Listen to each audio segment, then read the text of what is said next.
Hello everyone, this is a video on the poem Adam by Rainer Maria Rilke. He was an Austrian poet and novelist, widely recognized as one of the most lyrically intense German language poets, writing in both verse and highly lyrical prose. Before we explain the context of the poem, let's just read the poem.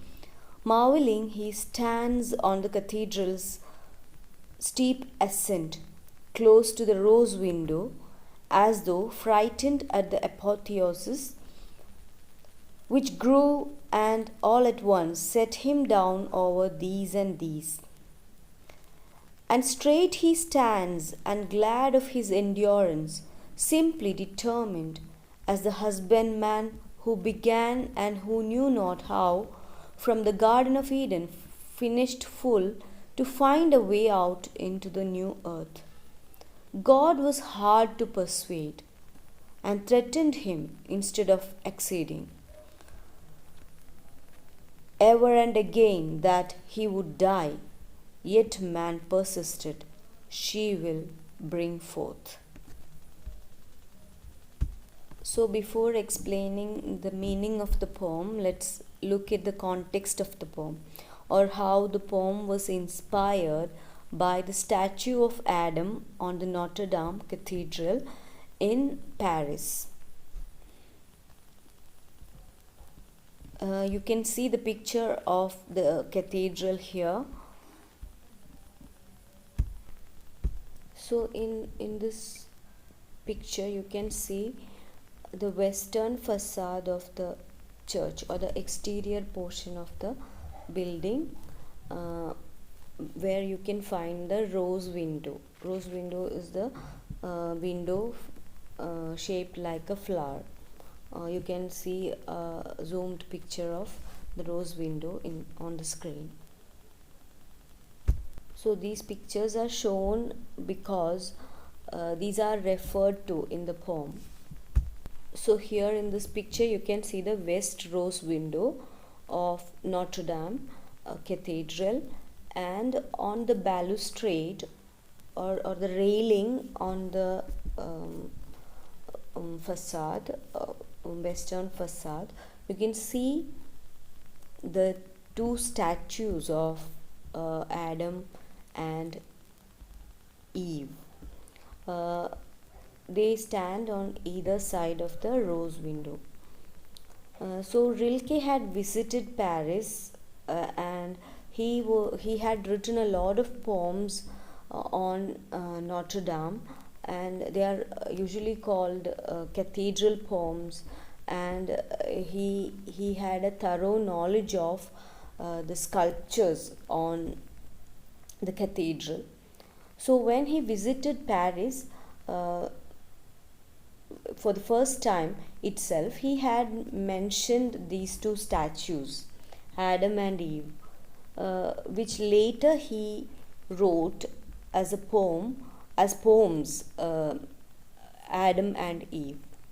So these poems actually depict the inner conflicts as well as the depiction of religion.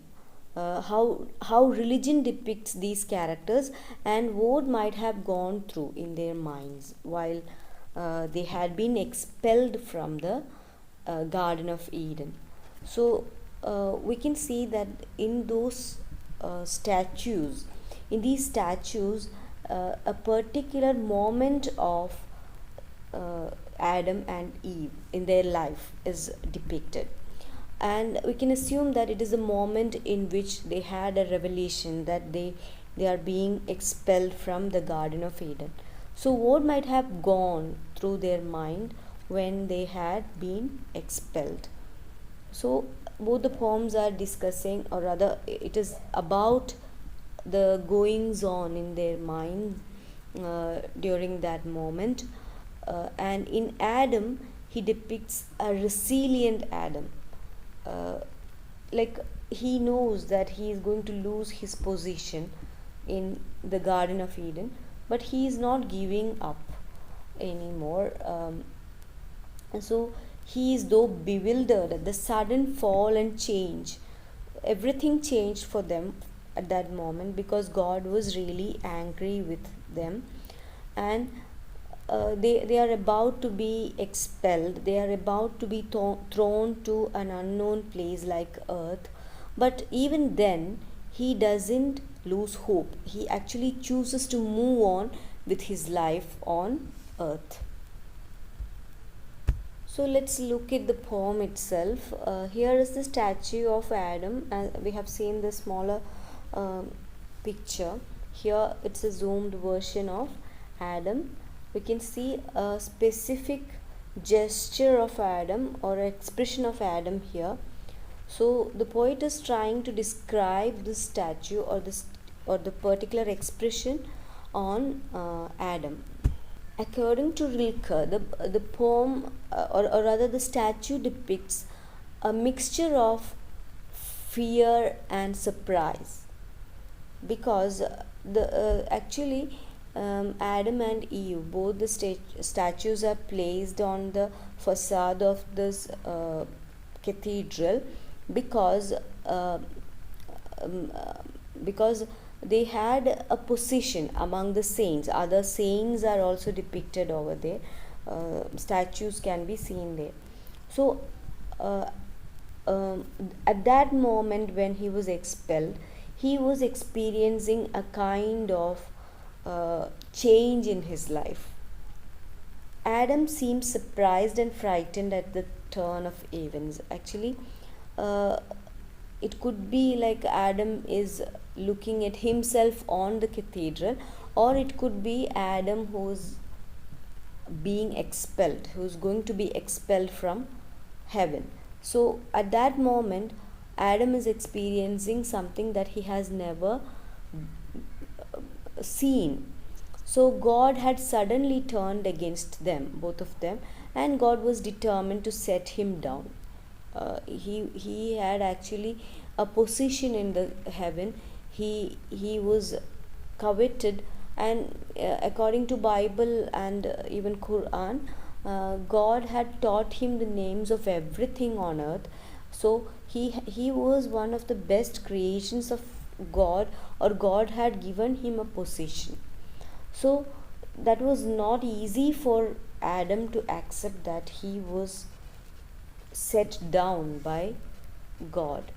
So there is the word sudden apotheosis, or the sudden growth of someone into the position of God. It could be the God's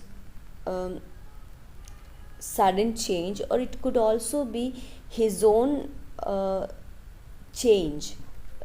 So what happens is that from the comfort of Garden of Eden, he is about to enter the rough earth. He doesn't know how to deal with earth, because in Garden of Eden everything is completely done, everything is perfect. God was not ready to relent. He was not used to that. He is going to be placed somewhere that is not familiar to him. Everything was good, everything was comfortable in the Garden of Eden, and right now on earth he has everything to be cultivated. It's the raw earth or the rough earth that is presented to him. And there was one choice for him: to persuade God to forgive them and let them stay. But Adam says that God was not ready to relent, or God cannot be persuaded. Adam could not persuade God to let them stay in the Garden of Eden. What did God do? Instead of relenting, or instead of accepting their argument, he was actually threatening them that he would die. God was quite angry. But Adam persists, and he believes that he and his family will survive, because Eve is going to give birth to children. So Adam is optimistic about his survival on earth. The poem is a statement on human will to survive. The poem glorifies Adam while presenting God as a short-tempered and egotistic entity. Adam represents the irrepressible human spirit as his persistence overcomes the threats of God who sends him to suffer on earth. In the poem, uh, the word apotheosis is used, and it means deification. Deification is making someone or raising someone to the position of a deity or a god. Here, Adam, standing on the cathedral's ascent, is raised to the status of God by his perseverance. Though he had lost his divine privileges all at once, he rose to the level of God through fortitude and determination. Before we conclude, let's have a look at the other poem, which actually goes with this particular poem. The poem is Eve. Like, simply she stands at the cathedral's great ascent. A similar poem, like, it describes the statue of Eve. She is standing simply with the apple in her hand, or in an apple pose. She is standing. She is not at all guilty, even though everyone says that she is guilty of a crime. She doesn't seem to be guilty. She has no guilt on her face, and she is feeling that she is going to give birth. A life was living inside her, and she went forth to she determined to go to earth, even though she was quite young. She was quite young in the sense that it was believed that Eve was not created not long before this happened. So Eve did not know God much. That's what the poem says. Even though Eve wanted to stay back, if God had willed so, she would have stayed back, she would have lingered there. She liked to be in the Garden of Eden, but since Adam decided to go, she followed him. But since she found the man determined, she went with him, aspiring after that. Whatever comes, she has to accept. She went with Adam.